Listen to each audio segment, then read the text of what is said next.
Beri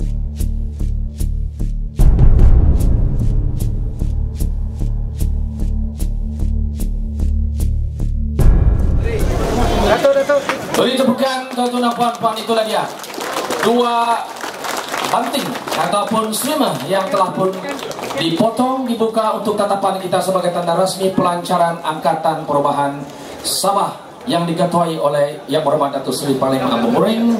Dan seterusnya dengan ini kita jemput Yang Berhormat Datuk Seri untuk memalu gong sebanyak 7 kali sebagai tanda rasminya Angkatan Perubahan Sabah.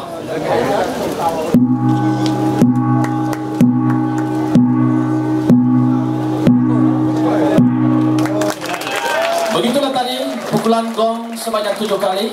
Dan sebagai tanda pertemuan penting dan detik bersejarah juga ini, kita minta Yang Berhormat Datuk Seri Panglima Wilfred Bomboreng untuk menyampaikan sebuah buku yang mengandungi hasrat dan tujuan murni Angkatan Perubahan Sabah yang dinamakan Perjuangan dan Aspirasi Rakyat Sabah kepada Yang Berhormat Datuk Seri Anwar Ibrahim, dan seterusnya ditandatangani bersama di hadapan sana. Dipersilakan Yang Berhormat. Yang Berhormat. Detik bersejarah bagi negeri Sabah khususnya. Semoga termeterainya satu aspirasi atau perjuangan rakyat Sabah ini. Maka rekan-rekan di bawah sana jangan bimbang, jangan ragu. Kita mempunyai agenda. Itu dia. Kita semua berdiri dengan slogan baru Angkatan Perubahan Sabah.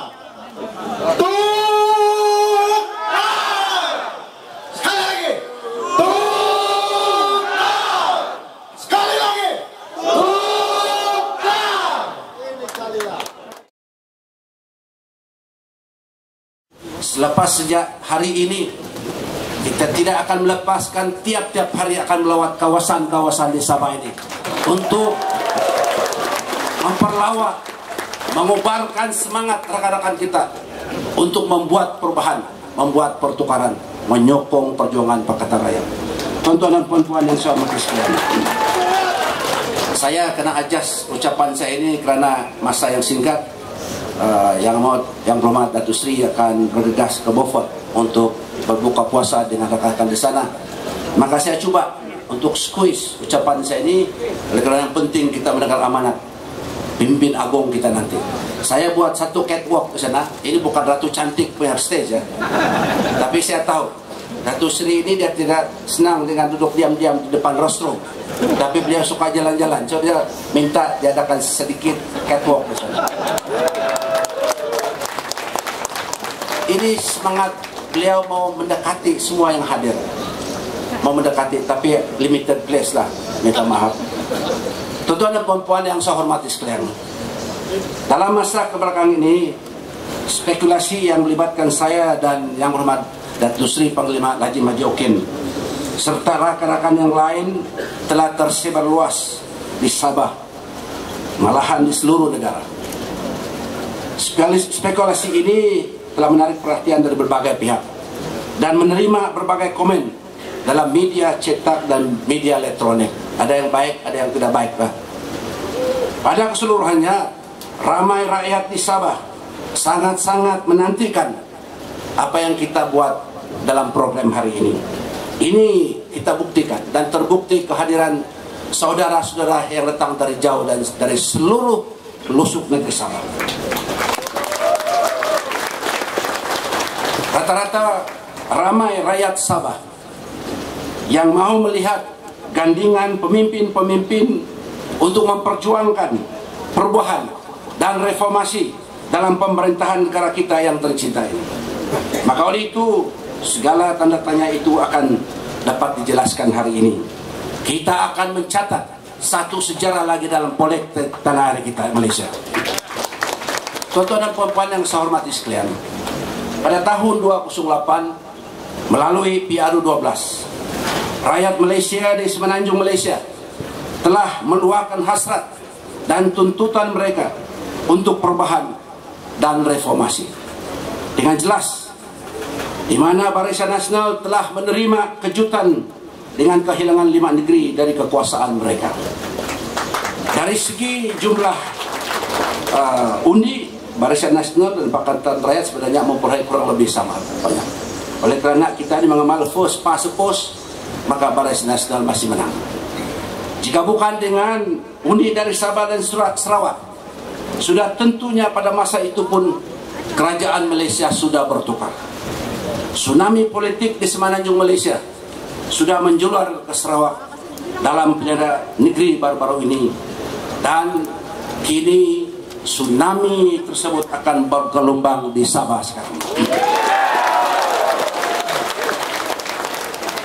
Saudara-saudara yang saya hormati sekalian, pada saat ini rakyat di Sabah sudah bersedia untuk mengikut jejak langkah rakan-rakan di Semenanjung dan Sarawak untuk berjuang menuntut perubahan dalam PRU 13 akan datang.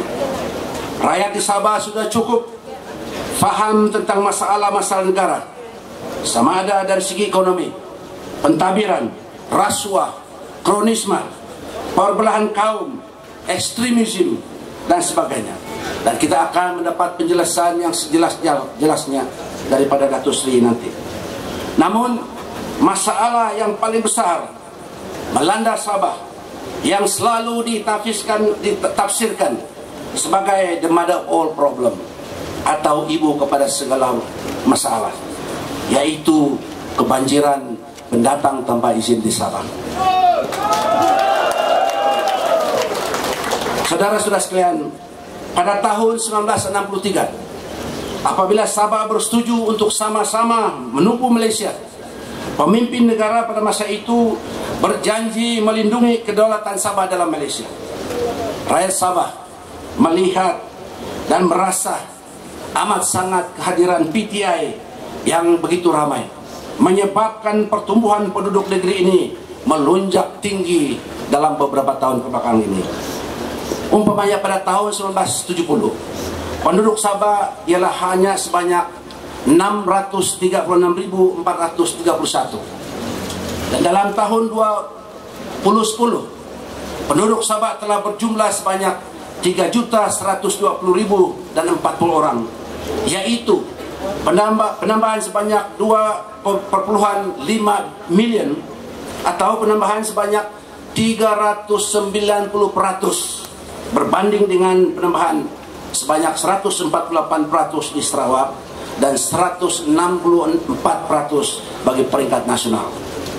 Kehadiran PTI di Sabah ini menyebabkan berbagai masalah, yaitu dalam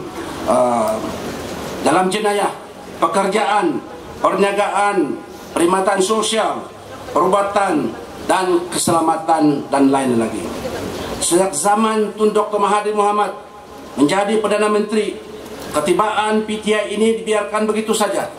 Malahan terbukti bahawa ramai daripada mereka ini diberi kewarganegaraan sewenang-wenangnya tanpa menghirau tuntutan perlembagaan Malaysia. Rakyat Sabah bertanya, di manakah janji merdeka dulu sehingga sekarang ini? Tuan-tuan dan puan-puan yang saya hormati sekalian, apabila kita menyentuh tentang PTI ini, kita harus qualify. Saya selalu jelaskan bahawa tidak ada negara yang tidak ada migrant population. Tidak ada satu negara pun di dunia ini yang tidak ada migrant population.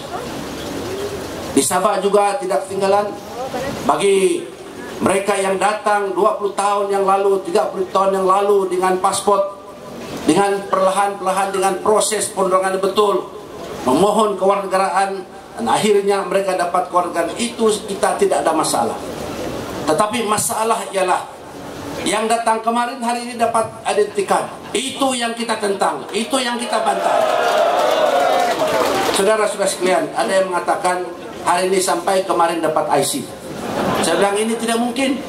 Ya, ada kita terima laporan PTI ini masih di perahu dalam bot, tapi sudah ada kumpulan di pelabuhan menunggu dengan bandel IC yang bakal diserahkan kepada mereka. Kita ada laporan mengenai perkara ini. Saudara-saudara sekalian, rayuan dan permintaan pada kerajaan pusat untuk menyelesaikan masalah ini tiada mendapat apa-apa respon daripada kerajaan. Pemimpin-pemimpin kerajaan pusat terus membisu terhadap masalah ini. Wakil-wakil rakyat dari Sabah telah sekian lama membawa perkara ini dalam parlimen, namun tiada tindakan sama sekali. dalam sesi Palen bulan Jun 2010, saya sekali lagi membawa perkara ini. Saya telah dicabar oleh Menteri Dalam Negeri untuk menyampaikan bukti. Saya sebenarnya sangat heran, kenapa kementerian memerlukan bukti sedangkan mereka yang bagi IC kepada PTI. Sebenarnya tuan-tuan dan puan-puan yang saya hormati sekalian, sebenarnya sudah banyak bukti yang ada. Ini termasuklah buku-buku yang ditulis oleh saudara Mutalib dan buku yang ditulis oleh saudara Dr. Chong Leong. Ada Dr. Chong Leong tadi nih, terhimpun pula di sana di belakang. Kita lihat dalam buku tersebut tercatat bukti-bukti beratus ribu. Tetapi pemimpin-pemimpin Barisan Nasional hanya tutup telinga. Ada juga gertak-gertak bahwa penulis itu adalah dicabar dalam segi perundangan, sensitif isu. Tapi hari ini tidak tindakan. Mereka menanti tindakan daripada pemimpin kerajaan. Walau bagaimanapun saudara sekalian, saya telah menyahut cabaran Menteri Dalam Negeri, dan pada bulan Desember 2010 saya telah menyampaikan satu memorandum seperti yang tuan-tuan dan puan terbaca dalam risalah yang kita ada tadi. Saya telah menerima jawapan pas 1 tahun kemudian. Desember 2010 saya terima balasan, surat balasan pada Desember 2011. Hanya 2 keping kertas, dan dalam surat itu terkandung penapian demi penapian dan tidak sama sekali merujuk kepada perkara-perkara yang terkandung dalam memorandum saya. Tuan-tuan dan puan-puan yang saya hormati sekalian, kerajaan telah membuat kenyataan melalui ahli-ahli kabinet dari Sabah bahawasanya kerajaan telah meluluskan penubuhan Suruhanjaya Diraja atau RCI untuk menangani masalah PTI di Sabah. Dan satu kenyataan akhbar telah dikeluarkan pada 2 hari bulan Jun 2011 bahwa RCI ini akan ditubuhkan. Ini kenyataan saja, bukan ucapan dari mulut Perdana Menteri, tapi simple press release. Karena pada 3 hari bulan Jun kita melancarkan angkatan amanah, dia terus cepat-cepat bagi surat kepada Akbar. Kononnya ini sebab dia tahu kita akan timbul perkara ini. Saudara-saudara sekalian, sejak pengumuman itu, makluman itu, Perdana Menteri telah melawat Sabah 3 kali. Setiap Perdana Menteri datang Sabah, rakyat Sabah menunggu pengumuman resmi Perdana Menteri mengadakan RCD. Tidak ada sampai sekarang. Ini menjelaskan, meyakinkan kepada saya dan rekan-rekan bahwa kita jangan harap RCI di dalam Barisan Nasional. Saudara-saudara sekalian, sebenarnya ucapan ringkas saya di Parlemen baru-baru ini, mukadimah saya bermula dengan dalam Barisan Nasional tidak ada ini RCI. Lain kali lah tunggu kerajaan yang lain baru ada RCI. Tuan-tuan dan puan-puan yang saya hormati sekalian, seharusnya hanya rakyat Malaysia yang menentukan masa depan negara ini. Tetapi di Sabah sejak PRU11 ramai PTI sudah pun terlibat dalam pilihan raya. Dalam analisa yang kita buat kita senarai pengundi setakat Desember 2011, sudah kita dapati bahwa seramai 250,000 PTI sudah pun terkandung dalam senarai pengundi pada PRU13. 250,000. Kita kenal ini. Ini hanya nama-nama yang menggelar diri mereka dalam IC dengan suku kaum asal mereka, Filipino, Bugis dan sebagainya. Tapi ramai mereka ini bertoping dengan nama-nama Bumi Putra dan native Sabah. Apabila mereka dapat IC, dia menggelarkan diri Bajau, Melayu dan sebagainya. Ini di luar 250. Saudara-saudara sekalian, mari kita bayangkan kenapa Barisan Nasional ini membiarkan ini berlaku di negeri kita. Saya tahu di Selangor dan juga beberapa negeri di Semenanjung banyak juga tetamu ada tuh sering. Banyak tetamu seperti ini sudah bermula di Selangor dan beberapa negeri. Saudara-saudara sekalian, kita menyokong dan bersama-sama dengan Pakatan Rakyat dalam desakan kepada kerajaan supaya senarai pengundi dibersihkan sebelum pilihan PRU13 diadakan. kita menyokong tuntutan bersih agar kedaulatan rakyat Malaysia dimartabatkan dalam sistem demokrasi negara kita ini.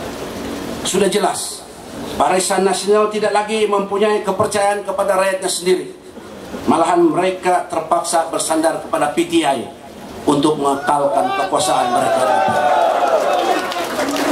Saudara-saudara sekalian, marilah kita sama-sama bangkit untuk memperjuangkan masa depan rakyat dan masyarakat kita. Jangan kita biarkan Barisan Nasional ini menyerahkan negeri dan negara kita kepada orang asing. Jika Barisan Nasional menang dalam PIAU 13, saya pasti PTI akan mengambil alih negeri Sabah. Saudara-saudara sekalian, sebelum terlambat, kita akan bangkit untuk mempertahankan hak kita di Sabah ini melalui proses demokrasi. Saudara-saudara sekalian, Perdana Menteri Datuk Seri Najib pernah mengatakan beliau minta maaf kepada rakyat Malaysia, meminta maaf bagi pihak pemimpin Perdana Menteri yang lepas. Sorry lah brother, saya punya predecessor itu bilang ada buat silap. Dia minta maaf, tetapi beliau lupa minta maaf kepada rakyat negeri Sabah pasal kehadiran PTI ini perbuatan Perdana Menteri yang waktu. Dia datang sini patut minta maaf pada orang Sabah, kerana kehadiran PTI membawa begitu banyak masalah kepada kita di sini. Yang penting sekali mereka ini sudah terlibat dalam menentukan masa depan negeri ini. Nah, saudara-saudara sekalian, inilah antara sebab-sebabnya kami bekas-bekas APCO ini serta beberapa pemimpin PBS berfikir membakat kita tidak boleh lagi membawa hati kita untuk menyokong Barisan Nasional dengan dasar yang sedemikian. Saudara sekalian, seperti yang dikatakan oleh Dr. Hatta dalam parlimen, memang saya ini bila berdiri dalam tuaran, dia tahu ini menghantam sudah. Saya cakap menyampaikan suara rakyat, ada pemimpin UMNO bilang, tuaran ini barisan atau pembangkang, dia cakap. Ya, dia tahu lah Dr. Hatta ada di parlimen saya itu. Saya cakap kepada MP tersebut, saudara tidak ada hak bertanya kepada saya. Saya adalah seorang ahli parlimen yang diundi oleh rakyat. Inilah rakyat saya yang mau saya suarakan dalam parlimen. Jangan bagi satu label kepada saya. Ini masalah Barisan Nasional. Kena tengking sedikit, wah marah.